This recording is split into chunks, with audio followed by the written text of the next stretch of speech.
30절에서 34절에 있는 말씀 우리 한 목소리로 받겠습니다. 사울이 요나단에게 화를 내어 그에게 이르되 패역무도한 계집의 소생아, 내가 이새의 아들을 택한 것이 내 수치와 내 어머니의 벌거벗은 수치됨을 내가 어찌 알지 못하랴. 이새의 아들이 땅에 사는 동안은 너와 내 나라가 든든히 서지 못하리라. 그런즉 이제 사람을 보내어 그를 내게로 끌어오라. 그는 죽어야 할 자니이니라 한지라. 요나단이 그의 아버지 사울에게 대답하여 이르되 그가 죽을 일이 무엇이니까? 무엇을 행하여 나이까? 사울이 요나단에게 단창을 던져 죽이려 한지라. 요나단이 그의 아버지가 다윗을 죽이기로 결심한 줄 알고 심히 노하여 식탁에서 떠나고 그 달의 둘째 달에는 먹지 아니하였으니 이는 그의 아버지가 다윗을 욕되게 하였으므로 다윗을 위하여 슬퍼함이었더라. 아멘. 우리의 모든 삶의 순간들 속에서 우리와 함께 하시는, 언제나 최고의 은혜로 또 최선의 길로 인도하시는 하나님의 놀라우신 은혜로 인하여 감격하고 예배하는 우리가 되기를 주님의 이름으로 축원합니다. 사울이 다윗을 계속해서 죽이려고 하고 있습니다. 그리고 그 사울의 살해 시도 속에서 다윗은 자신에게 있는 권한이나 자신에게 있는 정치력이나 어떤 영향력을 사용해서 사울의 그런 시도들을 막을 수 있었습니다. 그럼에도 불구하고 다윗은 아무것도 하지 않는 것처럼 보이죠. 아니면 하다못해 자신이 거느리고 있는 군대를 데리고 쿠데타라도 일으킬만 합니다. 사울이 자꾸 자기를 죽이려고 합니다. 그리고 심지어 자신에게는 하나님께서 선택하셨다는 정당성도 있었습니다. 명분과 모든 것들이 갖춰져 있음에도 불구하고 다윗은 사울을 건드리지 않습니다. 사울을 폐위하고 자신이 왕이 되는 편이 이스라엘을 위해서도 훨씬 좋은 상황인데도 그렇게 하지 않고 있습니다. 다윗은 자기에게 있는 방법들을 동원하지 않습니다. 그저 바보처럼 도망만 다니는 것 같습니다. 그러나 이런 다윗의 모습들은 바보 같은 것도 미련한 것도 아니었죠. 오히려 가장 확실한 방법에 그는 기대어 있었던 것입니다. 자신의 방법들을 동원하는 것이 아니라 하나님의 방법과 하나님의 때를 기다리고 있는 것이죠. 다윗은 자신의 삶이 사람들의 손에, 사람들의 방법에, 또 사람들의 시선에 달려있지 않다는 것을 알고 있었습니다. 오직 하나님의 손에, 하나님의 방법에, 하나님의 때에 있다는 것을 알고 있었던 거죠. 그래서 다윗은 자신에게 있는 방법들을 동원하는 대신에 하나님의 때와 하나님의 방법을 기다리며 그저 자신에게 주어진 하루를 충성되이 살아갈 뿐이었습니다. 그런 배경 속에서 나온 고백이 시편 59편의 다윗의 고백이다라고 말씀드렸던 거 기억하실 겁니다. 나는 주의 힘을 노래하며 아침에 주의 인자하심을 높이 부르오리니 주는 나의 요새이시며 나의 환난 날의 피난처이심이라. 나의 힘이시여 내가 주께 찬송하오리오니 하나님은 나의 요새이시며 나를 긍휼히 여기시는 하나님이시니이다. 자, 그렇게 다윗은 이리 피하고 저리 피하다가 결국에는 집을 떠나 사무엘에게 가 있게 되죠. 그런데 사울이 사람들을 보내어 다윗을 죽이려고 합니다. 사실 사무엘이 어떤 존재입니까? 하나님의 사람이고 또 하나님의 말씀을 증거하는 사람 아닙니까? 그러니까 가장 존귀하게 여겨야 하는 사람임에도 불구하고 지금 그 사람과 함께 있는 다윗을 죽이겠다고 군대를 보내어 죽이려고 하는 겁니다. 그런데 하나님께서 그것을 허락하지 않으시죠. 그래서 오는 사람들마다 하나님의 영에 사로잡혀서 예언하는 일이 일어나게 됩니다. 3번이나 실패하니까 사울이 직접 가죠. 그러나 사울도 하나님의 영에 사로잡혀서 예언하게 되고, 그래서 오히려 조롱받게 되고, 그래서 다윗을 해칠 수는 없었습니다. 그 사이에 다윗은 뭘 하고 있었느냐? 피하여 라마나요에서 도망하여서 요나단에게로 갑니다. 우리 20장 1절에 있는 말씀을 한번 보세요. 사무엘상 20장 1절.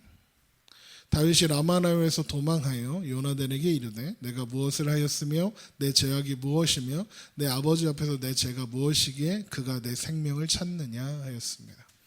사울을 피해서 멀리 도망가는 게 맞지 않겠습니까? 사울이 올 수 없는 곳으로 도망가는 게 맞을 텐데 다윗이 요나단을 찾아갑니다. 이상하죠. 이상하지 않습니까? 요나단은 어떻게 보면 사울 편입니다. 그렇잖아요. 그리고 요나단이 어디 있었겠습니까? 지금 사울이 라마라임에서 다윗을 잡겠다고 사무엘 사는 곳에 와 있긴 하지만 지금 요나단이 있는 곳으로 돌아갔다는 얘기는 뭐냐면 사자 입으로 돌아갔다는 거나 마찬가지입니다. 거기서 누가 보면 어떡합니까? 이 모습은 다윗이 요나단을 얼마나 신뢰했는지를 보여주는 거죠. 또 이런 의미도 있어요. 다윗이 지금 사울하고 끝장내고 싶지 않은 겁니다. 사울에게 일말의 기대를 걸고 있는 거예요. 왜냐하면 그가 하나님이 세우신 왕이라고 생각하기 때문에 하나님의 때에서 그 왕위에서 내려올 때까지 그는 하나님이 세우신 왕이니까 다윗이 어떻게든 사울과 좀 관계를 회복해 볼 방법을 찾고 있는 거라고도 할 수 있겠죠. 다윗이 요나단 앞에 가서 두려움으로 하소연합니다. 내가 어떡하냐? 내가 뭘 잘못했길래 왕이 나를 죽이려 하느냐? 그러니까 요나단이 걱정하지 말라고 하죠. 사울이 어떤 일을 할 때 나와 항상 상의한다. 아버지가 나랑 항상 상의하기 때문에 너를 죽이려고 하는 일도 아버지가 나랑 상의하지 않겠느냐? 그럼 내가 그걸 가만두겠냐? 걱정하지 마라. 2절을 보세요. 요나단이 그에게 이르되 결탄코 아리나 내가 죽지 아니하리나 내 아버지께서 크고 작은 일을 내게 알리지 아니하고는 행하지 아니하나니 내 아버지께서 어찌하여 이 일을 내게 숨기려 그렇지 아니하리라. 하지만 다윗은 사울이 다윗과 요나단의 친밀함을 알기 때문에 요나단 몰래 일을 꾸밀 수도 있다. 그러니까 너무 안심하지는 말자 이야기하죠. 그러면서 3절 마지막에 보면 이렇게 되어 있어요. 진실로 여호와의 살아계심과 내 생명을 두고 맹세하노니 나와 죽음 사이는 한 걸음뿐이라. 이렇게 되어 있죠. 다윗 앞에 지금 죽음이 왔다 갔다 하고 있는 거예요. 바로 앞에. 그런데도 다윗이 지금 요나단을 찾아가는 거예요. 그러니까 그가 자신의 인생을 스스로 어떻게 해결해낼 수 있는 존재가 아닌 것처럼 행동을 하는 거죠. 그 말을 듣고 염려하고 있는 다윗을 향해서 요나단이 무슨 말을 하겠습니까? 야, 그러면 내가 뭐든지 할 테니까 내가 뭐 할까? 내가 너를 위해서 무슨 일을 할 수 있을까? 라고 묻습니다. 그때 다윗이 한 가지 제안을 하죠. 5절을 보세요. 다윗이 요나단에게 이르되 내일은 초하루인즉 내가 마땅히 왕을 모시고 앉아 식사를 하여야 할 것이나 나를 보내어 셋째 날 저녁까지 들에 숨게 하고 내 아버지께서 만일 나에 대하여 자세히 묻거든 그때 너는 말하기를 다윗이 자기 성읍 베들레헴으로 급히 가기를 내게 허락하라 간청하였사오니 이는 온 가족을 위해서 거기서 매년제를 드릴 때가 됨이리냐 하라. 그의 말이 좋다 하면 내 종이 평안하려니와 그가 만일 노하면 나를 해하려고 결심한 줄을 알지니.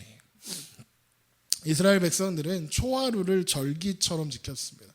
그래서 요즘에 교회들도 보면 그 월삭 기도회니 첫날 기도회니 해서 매월 1일에 새벽 예배 이런 거 이제 막 동원해서 하고 하는데 구약의 절기를 따라 하는 겁니다. 어쨌든 그때 백성들도 함께 모여서 이렇게 하나님께 예배드리고 식사를 같이 하는 전통이 있었고 왕도 그러했습니다. 그래서 신하들과 함께 하나님께 예배를 드리고 음식을 나누게 드립니다. 그럼 다윗도 그 자리에 있어야겠죠. 원래대로 하면. 근데 왕의 식탁에 가지 않고 자기가 숨어 있을 테니까 요나단이 다윗이 자기의 가족의 매년제를 위해서 베들레헴으로 요나단에게 가겠다고 청하길래 요나단이 허락해 주었다라고 한번 사울한테 말해보라는 거예요. 그리고 사울의 반응을 판단해보자 이렇게 되는 거죠. 아마도 다윗과 요나단은 이때까지만 해도 약간의 기대는 하고 있는 거예요. 사울이 그래? 그럴 수 있지 이렇게만 해주면 되는 거예요. 그래서 다윗이 이런 방법을 통해서 모든 일이 좀 잘 풀릴 수 있게 기대하고 있는 겁니다. 다윗은 요나단에게 언약을 상기시키면서 인자를 구합니다. 다윗과 요나단 사이에 언약이 있었어요. 요나단이 다윗을 향해서 내가 너를 사랑하고 내가 너를 뭐든지 하겠다는 약속이 있었어요. 내가 너를 보호하겠다는. 그래서 그 약속을 상기시켜줘요. 8절을 보세요. 그런즉 바라간대 내 종에게 인자에게 행하라. 내가 내 종에게서 내게 여호와 앞에 너와 맹약하게 하였습니다. 그러나 내게 죄악이 있으면 내가 친히 나를 죽이라. 나를 내 아버지에게로 데려갈 이유가 무엇이냐 하리라. 이렇게 되어 있죠. 그러니까 우리 약속을 있으니까 나를 아버지한테 넘기지 말아 달라 이렇게 부탁하는 거예요. 그러면서 만약에 내가 잘못한 게 있으면 차라리 네가 나를 죽여라. 이렇게 하소연하는 겁니다. 요나단이 다윗을 그런 안타까운 마음으로 안심시키면서 사울의 반응을 살펴서 그대로 잘 전해줄 테니까 걱정하지 마라 그럽니다. 그리고 나서 이어지는 이야기가 되게 의미심장하고 또 이상하기도 합니다. 우리 13절을 한번 보세요. 13절 후반부에 보면 여호와께서 이렇게 시작하는 부분부터 제가 읽을게요. 여호와께서 내 아버지와 함께 하신 것 같이 너와 함께 하시기를 원하노니 너는 내가 사는 날 동안에 여호와의 인자하심을 내게 베풀어서 나를 죽지 않게 할 뿐 아니라 여호와께서 너 다윗의 대적들을 지면에서 다 끊어버리신 때에도 너는 내 인자함을 내 집에서 영원히 끊어버리지 말라 하고 이에 요나단이 다윗의 집과 언약하기를 여호와께서는 다윗의 대적들을 치실지어다 하니라. 이게 무슨 말이냐면요, 첫 번째, 요나단이 그러는 거예요. 아버지 하나님께서 내 아버지 사울과 함께한 것처럼 너와 함께하길 원한다. 이게 무슨 말이냐? 네가 왕이 될 거다 이런 얘기인 거예요. 사울의 왕위를 다윗이 받게 될 것이다라고 지금 요나단이 이야기하는 거예요. 그 왕위가 누구한테 와야 하는 건데요? 요나단한테 와야 하는 거잖아요. 그런데 지금 다른 길을 보고 있는 거예요. 전혀 다른 길을 보고 있는 거죠. 그러면서 다윗에게 요나단이 인자를 구해요. 지금 위기에 빠져서 도움을 구하고 있는 사람이 누굽니까? 다윗이에요. 죽을 위기에 있는 게 누굽니까? 다윗이에요. 요나단이 아니에요. 그런데 마치 요나단이 위기에 빠진 사람인 것처럼 다윗한테 도와달라 그래요. 하나님께서 다윗의 대적들을 끊으실 때 다윗의 너가 인자함을 베풀어서 나도 좀 살려주고 우리 집도 좀 은혜도 베풀어주고 해라고. 다윗이 요나단한테 인자를 베풀어 달라고 해야 되는 상황인데 요나단이 지금 다윗한테 인자를 베풀어 달라고 하는 거예요. 요나단은요, 지금의 상황을 보고 전혀 반대의 판단을 하고 있는 거예요. 요나단이 이런 말을 할 수 있었던 것은 무슨 뜻이냐? 그가 지금 하나님의 관점에서 사태를 보고 있는 거예요. 요나단이 하나님께서 다윗을 선택하셨다는 걸 잘 알고 있어요. 하나님 뜻 안에서 사울이 폐위될 것도 알고 있어요. 다음 왕이 자기가 되지 않을 거라는 것도 알고 있어요. 그러면 결국에는 하나님께서 다윗을 위해서 다윗의 적들을 다 쓸어버릴 거 아닙니까? 그러면 제일 먼저 제거될 대상이 누구겠습니까? 사울인 거예요. 근데 사울이 제거될 때 자신은 안전하겠습니까? 그러니까 자기가 제거될 대상이라는 걸 알고 있는 거예요. 그런데 요나단이 그런 하나님의 뜻을 거스르지 않고 받아들이는 거예요. 그러면서 다윗의 원수가 되게 해서 멸망당하는 자신의 결과를 하나님의 뜻으로 받아들인다면서 그러면서 다윗한테 그래도 너를 나에게 인자를 좀 베풀어 줘라고 다윗한테 기대를 하고 있는 거예요. 그러니까 무슨 뜻이냐? 그 모든 결과를 하나님의 뜻으로 판단하고 그렇게 받아들인다는 건 무슨 뜻이냐? 요나단의 모든 시선이 지금 하나님을 향하고 있는 거예요. 그런 현실 인식이 있으니까 요나단이 보기에는 지금 위기를 당한 게 다윗이 아니에요. 요나단이지, 사울이지.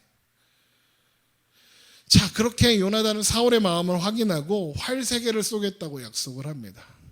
떨어진 활을 찾는 아이에게 더 가라, 멀리 가야 한다라고 이야기하면 사울이 다윗을 죽이기로 결심한 거니까 너 빨리 도망가고, 야, 더 가까이 와라, 내 앞에 있다라고 이야기하면 안전한 거니까 돌아와라 라는 뜻으로 암호를 삼는 거죠. 그리고 디데이가 찾아옵니다. 사울이 다윗의 빈자리를 보고 첫날에는 뭐 부정한 일이 있어서 여기 못 오나 보다라고 처음에는 생각했다고 해요. 26절에 그렇게 되어 있습니다. 둘째 날에도 다윗이 자리에 없으니까 사울이 묻습니다. 요나단에게 다윗이 어디 갔냐라고 묻죠. 그래서 27절 보세요. 이튿날 곧 그 달의 둘째 날에도 다윗의 자리가 여전히 비었으므로 사울이 그의 아들 요나단에게 묻되 이새의 아들이 어찌하여 어제와 오늘 식사에 나오지 아니하였느냐. 지금 요 말 속에요, 되게 의미심장한 표현들이 많이 들어있어요. 무슨 말이냐면 다윗을 찾지 않아요. 뭐라고 하냐면 이새의 아들이라고 해요. 이게 좀 속된 말로 하면, 요즘 말로 하면 이런 거예요. 야, 그 새끼는 어디 갔어? 이런 거예요. 그러니까 지금 사울이 다윗에게 호의적이지 않다는 것이 보여지는 거죠. 지금 사울이 다윗이 여기에 와야 하는 이유가 있는 거예요. 그래서 요나단이 그러죠. 다윗이 가족제가 있어서 베들레헴으로 가고 싶어 하길래 내가 가라고 했습니다 라고 했더니 사울이 화를 내요. 불같이 화를 내면서 참아하지 못할 욕설을 요나단한테 퍼부어요. 30절 한번 보세요. 사울이 요나단에게 화를 내어 그에게 이르되 폐역무도한 계집의 소생아. 이게 누구 욕하는 거예요? 자기 아내 요나단 엄마를 욕하는 거잖아요. 그러면서 뭐라 그래요? 내가 이새의 아들을 택한 것이 내 수치와 내 어미의 벌거벗은 수치됨을 내가 어찌 알지 못하느냐. 이게 되게 이렇게 성경에 이렇게 쓰여 있으니까 심한 말을 했나 보다 이런 느낌이지. 야, 이 새끼 저 새끼 막 하는 거예요 지금. 사울이 요나단한테. 지금 사울이 이렇게 화가 나는 이유가 뭘까요? 다윗이 여기 와야 되는 거예요. 왜 와야 할까요? 와야 죽이죠. 그 작전이 있고 계획이 있었는데 계획이 틀어진 거예요. 그래서 화가 불같이 난 거예요. 그리고 또 진짜 화나는 이유가 뭔지 아세요? 31절. 이새의 아들이 땅에 사는 동안은 너와 내 나라가 든든히 서지 못하리라. 그런즉 이제 사람을 보내어 그를 내게로 끌어오라. 그는 죽어야 할지니라. 이게 무슨 말이냐? 사울이 지금 다윗을 죽이려는 이유가 뭐예요? 자기가 왕 다 해먹고 요나단한테 왕 물려주려고 하는 거잖아요. 이새의 아들이 땅에 사는 동안엔 너와 내 나라가 든든히 서지 못하리라. 다윗이 살아있으면 요나단이 왕이 되기가 힘들잖아요. 그래야 다윗을 제거해야 한다는 거예요. 그래서 너를 위해서 지금 내가 하는데 지금 이 바보 같은 아들이 다윗 편을 들고 있는 거예요. 그러고 보면 사울도 아는 거예요. 하나님의 뜻이 다윗에게 있고 다윗이 왕이 되는다는 것을 알고 있어요. 그런데 사울은 막아보려는 거예요. 하나님의 뜻을 방해해 보려고 하는 거예요. 다윗을 제거하면 하나님의 뜻을 막을 수 있다고 생각하고 있는 거예요. 미련한 생각이죠. 하나님의 뜻을 막아보려는 거예요. 여러분, 하나님의 뜻을 막을 수 있겠습니까? 그런데 어떻게든 막아보려는 거예요. 왜요? 소중한 왕위를 저 시골 촌뜨기 다윗한테 뺏길 수는 없으니까요. 왜요? 자존심 상하잖아요. 기분 나쁘잖아요. 내 건데 저 듣도 못한 저놈이 뭐라고 쟤한테 뺏겨. 내 건데 왜 남을 줘? 요나단 물려줘야지. 그런데 이 아둘람이 협조를 안 하는 거예요. 오죽 다윗이 있었으면 다윗이라고 안 하고 이새의 아들 그러는 거예요. 그러니까 지금 사울이 다윗이 너무 미운 거예요. 이런 말 하면 안 되겠지만 요즘에 큰 교회 목사님들이 자꾸 아들한테 교회 물려준다 그래갖고 이제 문제가 되고 있잖아요. 그게 왜 문제가 될까요? 그게 뭐 이렇게 잘할 수도 있잖아. 아들이 물려받아서. 그런데 그 마음이 물려주려는 그 마음이 아들이 탁월한 목회자여서가 아니라 이 마음 때문에 그런 거예요. 내 건데 왜 남을 주냐고. 그 생각 때문에 그러는 거예요. 교회가 지 겁니까? 이스라엘이 사울 겁니까? 하나님 것이. 하나님 나라잖아요. 교회도 마찬가지거든요. 그러니까 자기 거라는 생각을 하니까 남 주기 싫은 거예요. 그래서 이런 일들이 일어나고 있는 거죠. 요나단이 다급하게 사울에게 다윗을 변호해요. 그런데 이미 이성을 잃은 사울에게 아무 소용없죠. 그러니까 다윗을 요나단이 변호하니까 요나단 너 이 새끼 내가 죽여버릴 거야 이렇게 해버리는 거죠. 32절 보세요. 요나단이 그의 아버지 사울에게 대답하여 이르되 그가 죽을 일이 무엇이니까 무엇을 행하였나이까. 사울이 요나단에게 단창을 던져 죽이려 한지라. 사울이 지금 요나단한테 창을 던지잖아요. 그러니까 진짜로 죽이려고 던졌겠습니까? 화났다는 걸 보여주는 거죠. 이렇게 좀 막 화났을 때 막 옆에 있는 거 막 이렇게 하고 막 그러잖아요, 사람들이. 그거예요, 지금 사울이 그거 하고 있는 거예요. 그러니까 요나단이 그제야 이제 확인하는 거죠. 그의 아버지가 다윗을 죽이기로 결심한 줄을 알고. 34절 심히 노하여 식탁에서 떠나고 그달의 둘째 날에는 먹지 아니하였으니 이는 그의 아버지가 다윗을 욕되게 하였으므로 다윗을 위하여 슬퍼함이었더라. 그 와중에 요나단은 여전히 누구 편이에요? 다윗 편이에요. 왜요? 다윗 편 드는 게 누구 편 드는 건데요? 하나님 편 드는 거니까. 사울과 요나단의 입장이 똑같아요. 다윗이 왕이 되면 자기가 죽을 걸 알아요. 그런데 사울은 못 뺏기겠다고 하나님하고 싸워보겠다고 하는 거고, 요나단은 하나님의 뜻에 따르겠다고 하고 있는 거예요. 그렇게 요나단이 자리를 떠나서 이제 요나단과 다윗이 만나기로 한 그 약속한 뜰로 가서 활을 쏩니다. 활을 쏘면 그 화살이 떨어지잖아요. 그러면 그 화살을 이제 종이 사환이 가서 주워 온대요. 그래서 지금 화살을 주우러 아이가 막 가니까 그 아이한테 그러는 거예요. 37절 보세요. 아이가 요나단이 쏜 화살 있는 곳에 이를 즈음에 요나단이 아이 뒤에서 외쳐 이르되 화살이 네 앞쪽에 있지 아니하냐 하고, 요나단이 아이 뒤에서 또 외치되 지체 말고 빨리 다름질하라 하매 요나단의 아이가 화살을 주어 가지고 주인에게로 돌아왔으나, 이렇게 되어 있죠. 여기 뭐라고 되어 있냐면 지체하지 말고 빨리 다름질하라 그래요. 얘 종은요 영문도 몰랐을 거예요. 왜냐하면 지금 열심히 뛰어가고 있거든. 지금 바로 눈앞에 화살이 보이는데 지금 저 뒤에서 주인이 야 너보다 훨씬 앞에 있잖아 빨리 뛰어 이렇게 하는 거예요. 그러니까 이 아이가 뭐요 저요 이런 느낌이었을 거예요. 누구한테 하는 얘기예요? 다윗한테 하는 얘기인 거죠. 다윗 들으라고 하는 거예요. 이 말을 할 때 요나단이 얼마나 마음이 속상했을까요? 눈물을 흘렸을지도 몰라요. 이렇게. 그래서 39절에 이 말씀이 굳이 기록되어 있는 거예요. 그 아이는 아무것도 알지 못하고, 그러니까 영문을 모르고 저 씨가 왜 저러지 갑자기 이러는 거예요. 요나단과 다윗만 그 일을 알았더라. 화살 주워온 아이는 영문을 모른 채 서 있었지만 그 말의 의미를 요나단도 알고 다윗도 알고 있어요. 요나단이 아이에게 무기를 주어 돌아가라고 하고 다윗을 만납니다. 사실 생각해보면 원래 약속은 뭐였어요? 화살 쏜 다음에 내가 가라 그러면 다윗은 그 즉시로 일어나서 도망가야 하는 거예요. 그런데 다윗이 안 가요. 그래 기다려요. 요나단도 다윗을 만나겠다고 찾아가요. 왜 그럴까요? 그냥 헤어지기 아쉬운 거야. 너무 사랑해 이 둘이. 그래서 다윗을 만나 마지막 인사를 나눕니다. 다윗이 울며 요나단에게 3번 절해요. 요나단은 평안을 다윗에게 전합니다. 그리고 다시 한번 그 둘의 언약을 확인하죠.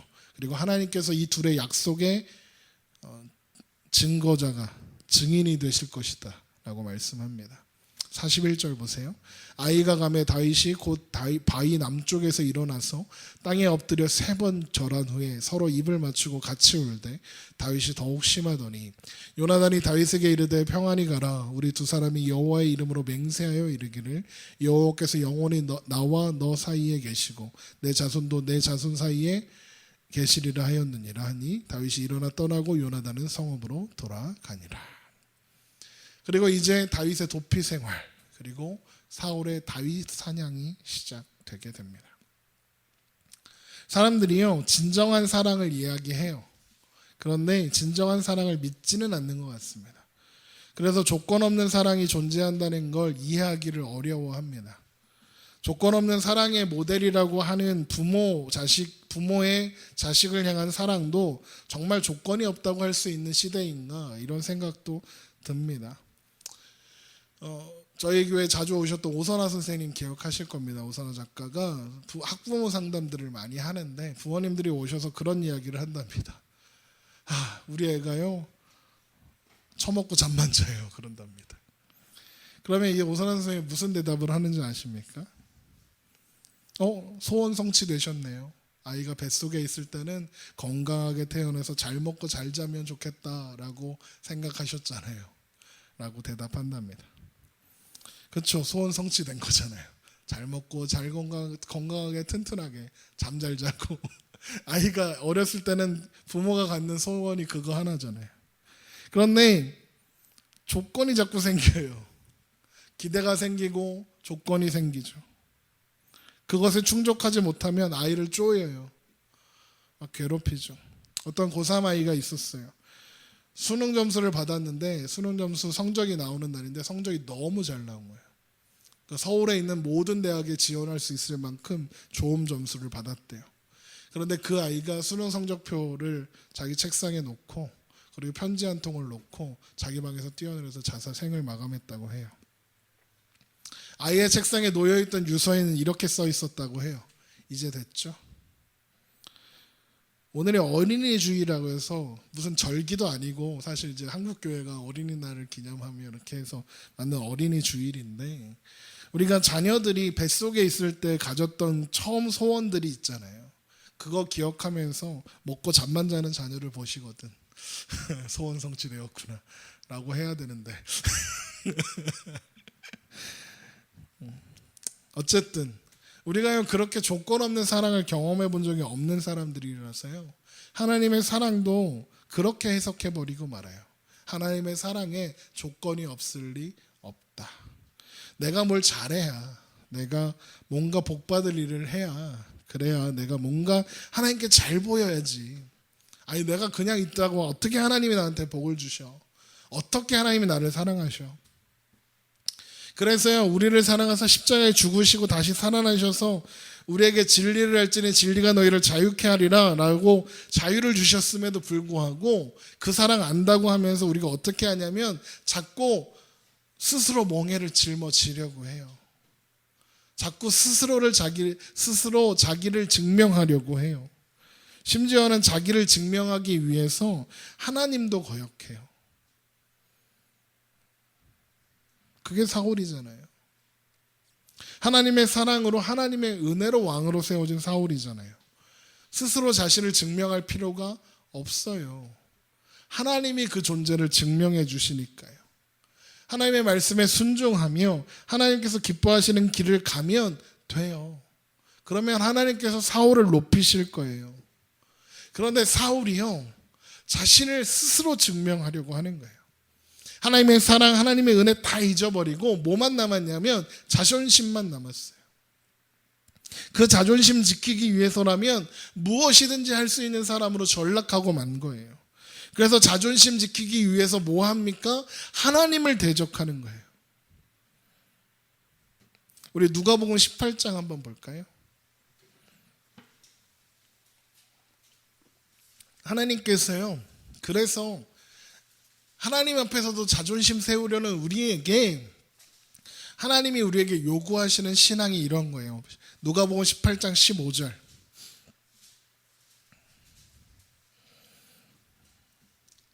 우리 함께 읽겠습니다. 17절까지 읽을 거예요. 우리 함께 읽겠습니다. 사람들이 예수께서 먼저 주심을 바라고 자기 어린 아기를 데리고 오매 제자들이 보고 꾸짖거늘 예수께서 그 어린 아이들을 불러 가까이 하시고 이르시되 어린 아이들이 내게 오는 것을 용납하고 금하지 말라. 하나님의 나라가 이런 자의 것이니라. 내가 진실로 너희에게 이르노니 누구든지 하나님의 나라를 어린아이와 같이 받아들이지 않는 자는 결단코 거기 들어가지 못하리라 하시니라. 보세요. 하나님께서 어린아이 같아야 된대요. 어린아이는 순진하고 뭐 죄가 없고 이거 아니라고 늘 말씀드렸어요. 어린아이가 죄가 없지 않아요. 죄 지을 힘이 없는 거죠. 더 사악해요 아이들이요. 그러면 아이는 무슨 상징이냐? 무능력하다는 상징이에요. 혼자서는 살 수 없다. 실력 없는 존재다. 스스로는 아무것도 할 수 없다. 어린아이가 부모를 떠나서 살 수 없는 것 없고 자신의 존재를 증명할 수 없다. 이걸 상징하는 거예요. 어린아이 같아야 한다는 건 무슨 뜻이냐? 자신의 존재를 스스로 증명해내야 하는 것이 아니라고 말씀하시는 거예요. 어린아이와 같은 건 자신의 존재를 알고 자신의 비참함을 알고 자신의 실력 없음 능력 없음을 알고 하나님 앞에 납작 엎드리는 거예요. 하나님 아니면 난 죽습니다. 그게 어린아이 같은 거예요. 사울은 스스로 자신을 증명하고자 했고 요나단은 하나님이 자신을 증명해 주실 거라고 믿었어요. 사울은 하나님 앞에서 자존심 세웠고 요나단은 하나님 앞에서 자존심 그런 거 필요 없는 거예요. 그게 사울과 요나단의 차이고 사울과 다윗의 차이인 거예요. 내 힘으로 나를 지켜내고 내 자존심을 지켜내는 것 아니라는 걸 다윗과 요나단은 알고 있는 거예요. 그런데 사울은 하나님이 아니라 내가 지키겠다고, 내가 해야 한다고 이야기하는 거예요. 내가 해야 하는데 누가 자꾸 방해해요? 하나님이 방해해요. 하나님 뜻도 거스를 수 있는 거예요. 우리가 구원받았다, 이건요 진정한 자유를 허락받았다는 뜻이잖아요. 스스로 자신의 존재를 증명해야 하는 것, 스스로 자존심 지켜야 하는 것, 자신의 인생을 스스로 책임지고 살아가야 하는 것에서부터, 그 고단함을 견뎌내야 하는 것에서부터, 그거 끝까지 포기 못하는 자존심에서부터의 자유예요. 우리가 아직 죄인 되었을 때 하나님 그리스도께서 우리를 위하여 죽으심으로 말미암아 하나님께서 우리에 대한 자기의 사랑을 확증하셨느니라, 로마서 5장 8절의 말씀이잖아요. 우리가 아직 자존심으로 똘똘 뭉쳐서 건드리기만 하면 가만 안 둬 이러고 있을 때, 그래서 다 잡아 죽이려고 할 때 우리를 위해서 예수님께서 죽으시는 거예요. 그리고 우리를 향한 하나님의 사랑을 확증해 주시는 거예요. 그래서 우리로 하여금 너는 자존심으로 버티고 있는 존재가 아니라 하나님의 사랑으로 사는 존재야 라고 확인시켜 주시는 거예요. 어린아이처럼요. 어린아이처럼 하나님만 바라보고 하나님만 의지하는 자 되게 하셔서 우리에게 진정한 자유를 누리게 하시는 거라고요. 그게 다윗이 사울의 위협 앞에서도 자신의 방법을 동원해서 이겨보려고 하지 않을 수 있었던 이유고, 요나단이 그 왕이 자기 거였음에도 불구하고 그 자리가 다윗의 것이라고 인정하고 다윗을 향한 사랑을 포기하지 않을 수 있었던 힘인 거예요. 우리 베드로전서 5장 6절을 한번 찾아볼까요?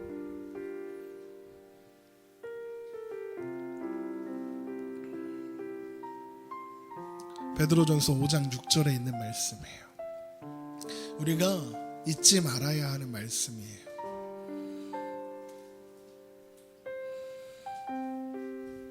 베드로전서 5장 6절,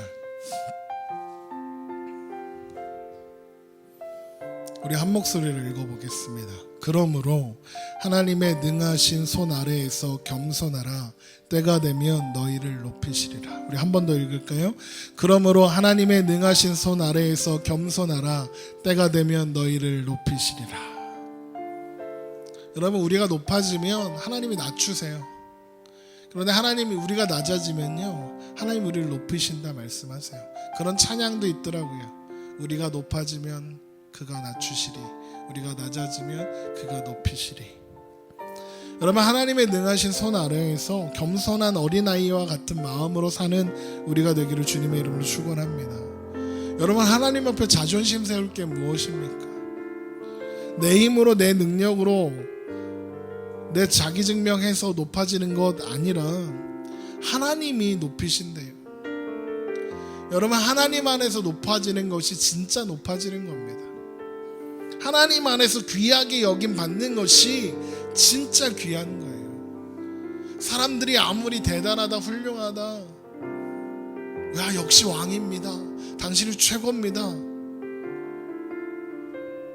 당신이 갑입니다, 아무리 지켜 세워줘도 하나님이 세워주시지 않으면 아무것도 아닌 거예요. 결국엔 사울이 멸망당하는 거잖아요. 자기 힘으로 지켜보겠다고 한 사울이 망하는 거예요. 여러분, 내 능력으로 높아지는 것 아니라 하나님의 능하신 손 아래에서 겸손함으로, 하나님의 때에 하나님의 방법으로 하나님께서 우리를 높이시고 하나님 나라의 귀한 백성으로 세우실 그날을 기대하며 오늘의 우리의 현실들을 바라볼 수 있는 새로운 눈이 생기는 우리가 되기를 주님의 이름으로 축원합니다. 우리의 상황은 하나님의 손 안에 있는 것입니다. 자존심 상할 거 없습니다. 하나님 앞에 자존심 세우는 우리가 아니라 하나님이 우리 자존심 세워주시기를 기대하며 그렇게 소망 가운데서 나아가는 우리가 되기를 주님의 이름으로 축원합니다. 기도하겠습니다.